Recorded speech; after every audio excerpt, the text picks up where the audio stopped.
JKR അക്കാഡമിയിലേക്ക് എല്ലാവർക്കും ഒരിക്കൽ കൂടി സ്വാഗതം. സ്റ്റാറ്റിസ്റ്റിക്കൽ അസിസ്റ്റന്റ് ഗ്രേഡ് 2 പരീക്ഷ ഇന്ന് കഴിഞ്ഞു.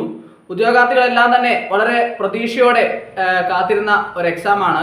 അപ്പോൾ പരീക്ഷ ഒന്ന് മാറ്റിവെച്ച് രണ്ടാമത് ഡേറ്റ് പ്രസിദ്ധീകരിച്ച് പരീക്ഷ നടത്തിയ ഒരു തസ്തികയാണ് സ്റ്റാറ്റിസ്റ്റിക്കൽ അസിസ്റ്റന്റ് ഗ്രേഡ് 2 എന്ന് പറയുന്നത്.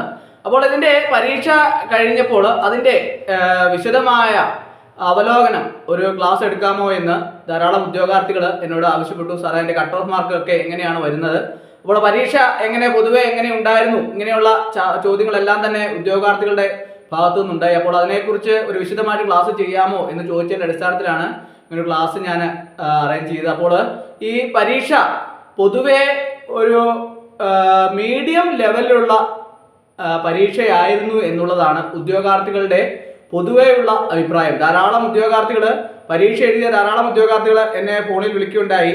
അപ്പോൾ അവരൊക്കെ തന്നെ പൊതുവെ പരീക്ഷയെ സംബന്ധിച്ച് വിശദമായിട്ട് സംസാരിക്കുകയൊക്കെ ചെയ്തു. പക്ഷേ പരീക്ഷ പ്രതീക്ഷിച്ചതിനേക്കാളും കടുപ്പമുള്ളതായിരുന്നു, എന്നാൽ അധികം പ്രയാസമുള്ളതായിരുന്നില്ല എങ്കിൽ പോലും മീഡിയം ലെവലിലുള്ള പരീക്ഷയായിരുന്നു എന്നുള്ളതാണ് പൊതുവെയുള്ള അഭിപ്രായം. 41,777 പേരാണ് പരീക്ഷ എഴുതാൻ വേണ്ടിയിട്ട് ഉറപ്പ് നൽകിയതിൽ 60% മുകളിൽ പരീക്ഷ എഴുതി ഉദ്യോഗാർത്ഥികളെ പരീക്ഷ എഴുതിയുള്ളതെന്നാണ് അറിയാൻ കഴിയുന്നത്. വിശദമായുള്ള കണക്കുകളും കാര്യങ്ങളൊക്കെ തന്നെ പുറത്തു വരുന്നതേ ഉള്ളൂ. എങ്കിൽ പോലും ഉദ്യോഗാർത്ഥികളെ സംബന്ധിച്ചിടത്തോളം സ്റ്റാറ്റിസ്റ്റിക്സും അതുപോലെ തന്നെ എക്കണോമിക്സ്, കൊമേഴ്സ്, അതുപോലെ തന്നെ GK, മാത്തമാറ്റിക്സ് ഇങ്ങനെയുള്ള ഇത്രയധികം ടോപ്പിക്കുകൾ ഉൾപ്പെടുത്തിയ ഒരു പരീക്ഷ ആയതുകൊണ്ട് തന്നെ ഓരോ ടോപ്പിക്കിൽ നിന്നും വന്ന ചോദ്യങ്ങളെല്ലാം തന്നെ ഉദ്യോഗാർത്ഥികൾക്ക് വളരെ പെട്ടെന്ന് കണ്ടുപിടിക്കാൻ പറ്റുന്നതായിരുന്നില്ല, വളരെ എളുപ്പമുള്ളതായിരുന്നില്ല. ആ ഒരു പരീക്ഷ ഉദ്യോഗാർത്ഥികൾക്ക് അതിൻ്റെതായ ലെവലിലുള്ള ഒരു പരീക്ഷ ആയതുകൊണ്ട് തന്നെ ആ ചോദ്യങ്ങൾക്കെല്ലാം തന്നെ ഇച്ചിരി കടുപ്പമുണ്ടായിരുന്നു എന്നുള്ളതാണ് ഉദ്യോഗാർത്ഥികൾ പൊതുവേ പറഞ്ഞ അഭിപ്രായം. അതുകൊണ്ട് പല ഉദ്യോഗാർത്ഥികൾക്കും കുറച്ച് ഏറെ സമയം തന്നെ ഓരോ ചോദ്യങ്ങൾക്കും നൽകേണ്ടി വന്നു എന്നുള്ളതാണ് മാത്തമാറ്റിക്സിനെ സംബന്ധിച്ച് പൊതുവെ ഉള്ള അഭിപ്രായം. അതുകൊണ്ട് തന്നെ ഞാൻ പലപ്പോഴും ഉദ്യോഗാർത്ഥികൾ പറയാറുണ്ട്, ഏതെങ്കിലും ഒരു സബ്ജക്റ്റ് നമുക്ക് പ്രയാസമുണ്ടെങ്കിൽ ആ സബ്ജക്റ്റ് അവസാനത്തേക്ക് മാറ്റിവെക്കുകയും ബാക്കിയുള്ള സബ്ജക്റ്റുകൾ കൃത്യമായിട്ട് പരീക്ഷ ആദ്യം തന്നെ എഴുതുകയും ചെയ്യുവാണെങ്കിൽ നമുക്ക് കൂടുതൽ സമയം അതിനു വേണ്ടിയിട്ട് ലഭിക്കും. പക്ഷേ ഉദ്യോഗാർത്ഥികൾക്ക് ആദ്യം മാത്സ് തിരഞ്ഞെടുത്ത ഉദ്യോഗാർത്ഥികളെ സംബന്ധിച്ചിടത്തോളം അവർക്ക് കുറച്ച് ഉദ്യോഗാർത്ഥികൾക്ക് എന്നോട് വിളിച്ച കുറേ ഉദ്യോഗാർത്ഥികൾക്ക് സമയം തികഞ്ഞില്ല എന്നൊരു അഭിപ്രായം കൂടി പൊതുവെ പറയുന്നുണ്ടായിരുന്നു.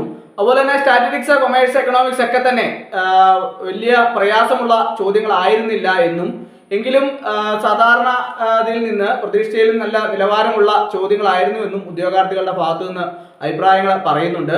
അപ്പോൾ ഓരോ ഉദ്യോഗാർത്ഥികളും വളരെ പ്രതീക്ഷയോടെ ഓരോ ചോദ്യങ്ങളും കൂടുതൽ മാർക്ക് സ്കോർ ചെയ്യാൻ വേണ്ടിയിട്ട് പല ഉദ്യോഗാർത്ഥികളും കൂടുതൽ ചോദ്യങ്ങൾ അറ്റൻഡ് ചെയ്ത ഒരു സാഹചര്യം കൂടി ഇതിനുണ്ടായിട്ടുണ്ട്. അപ്പോൾ ഇപ്പോൾ പൊതുവെയുള്ള ഉദ്യോഗാർത്ഥികളുടെ ഒരു പ്രശ്നമാണ്, കൂടുതൽ തങ്ങളുടെ അടുത്തിരിക്കുന്ന ഉദ്യോഗാർത്ഥികൾക്ക് തങ്ങളെക്കാൾ കൂടുതൽ മാർക്ക് സ്കോർ ചെയ്യുമോ എന്നുള്ള ഒരു തെറ്റിദ്ധാരണയിൽ അവസാന നിമിഷം കുറെ ഓടിച്ചിട്ട് കറപ്പിക്കുന്ന ഒരു സ്വഭാവം പൊതുവെ ഉദ്യോഗാർത്ഥികൾക്ക് എല്ലാം തന്നെ ഉണ്ട്. അതും ഈ പല ഉദ്യോഗാർത്ഥികൾക്കും അബദ്ധം പറ്റിയെന്ന് പല ഉദ്യോഗാർത്ഥികളും എന്നോട് അഭിപ്രായം പറയുകയുണ്ടായി.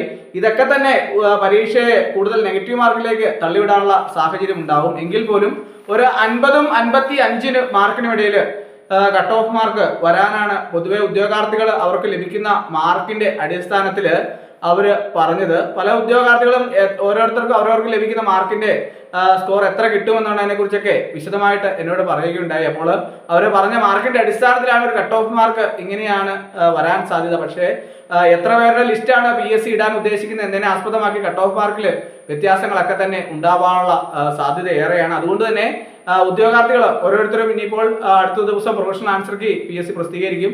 അപ്പോൾ നമുക്ക് കൂടുതൽ കാര്യങ്ങളെക്കുറിച്ച് ഒരു വ്യക്തത ഉണ്ടാവും. അപ്പോൾ അതുകൊണ്ട് തന്നെ ഈ പരീക്ഷയെ സംബന്ധിച്ച് പൊതുവായ ഒരു അവലോകനമാണ് ഇന്നത്തെ ക്ലാസ്സിൽ ഞാൻ നിങ്ങളിലേക്ക് എത്തിക്കാൻ ശ്രമിച്ചത്. അപ്പോൾ ഇന്നത്തെ ക്ലാസ് എല്ലാവർക്കും ഇഷ്ടമായെന്ന് വിചാരിക്കുന്നു. ഒരിക്കൽ കൂടി നിർത്തട്ടെ. നന്ദി, നമസ്കാരം.